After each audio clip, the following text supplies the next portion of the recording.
বিশ্বকাপের মঞ্চেই ক্রিকেটকে বিদায়। নিউজিল্যান্ডের জার্সিতে আর দেখা যাবে না এই কিউই পেসারকে। ট্রেন্ট বোল্ট যে এভাবে ক্রিকেটকে বিদায় জানাবেন সেটা কেউ ভাবতেই পারেননি। যদিও বিশ্বকাপ শুরুর আগে এক ইন্টারভিউতে বলে রেখেছিলেন এটাই তার শেষ বিশ্বকাপ। সবাই ধরে নিয়েছিলেন দেশের হয়ে সাদা বলের ক্রিকেটে আর হয়তো দেখা যাবে না তাকে। কিন্তু সবাইকে অবাক করে দিয়ে বিশ্বকাপের গ্রুপ পর্ব থেকে নিউজিল্যান্ডের বিদায় নেওয়ার পরপরই তিনি সব ধরনের ক্রিকেট থেকে অবসরের সিদ্ধান্ত ঘোষণা করে দেন।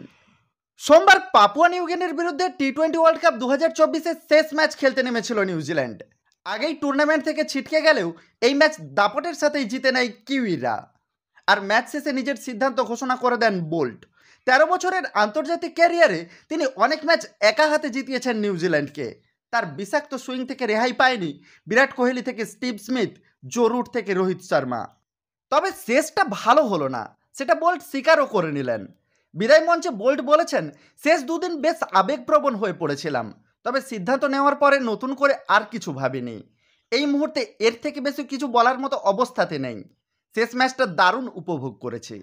বোল্ট সম্পর্কে কিউই অধিনায়ক কেন উইলিয়ামসন বলেছেন, সব ফরম্যাটের ক্রিকেটে অসাধারণ ধারাবাহিকতা বজায় রেখে খেলেছে বোল্ট। আজকের প্রতিবেদনটা শেষ করব আমার দেখা বেস্ট বোল্ট মোমেন্ট দিয়ে। 2019 বিশ্বকাপ সেমিফাইনালে বিরাট কোহলিকে করা ওই 3টে বল। সিচুয়েশনটা একবার ভেবে দেখুন। একে তো সেমিফাইনাল, হাতে অল্প রানের পুঁজি, সামনে ক্যাপ্টেন বিরাট যার চোখে বিশ্বজয়ের প্রতিজ্ঞা। পরপর 2টা বল অফ স্টাম্প থেকে পড়ে আউট সুইং করে বেরিয়ে গেল। এবার বিরাট সুইং কাউন্টার করতে অফ স্টাম্প কাভার করলেন, কিন্তু বলটা মিডল স্টাম্প লাইন থেকে কাটা বদলে আছড়ে পড়ল বিরাটের প্যাডে। সেদিন শুধু বিরাটের উইকেটই নেননি, ভেঙে দিয়েছিলেন আপামর ভারতীয় ক্রিকেট ফ্যানদের স্বপ্ন।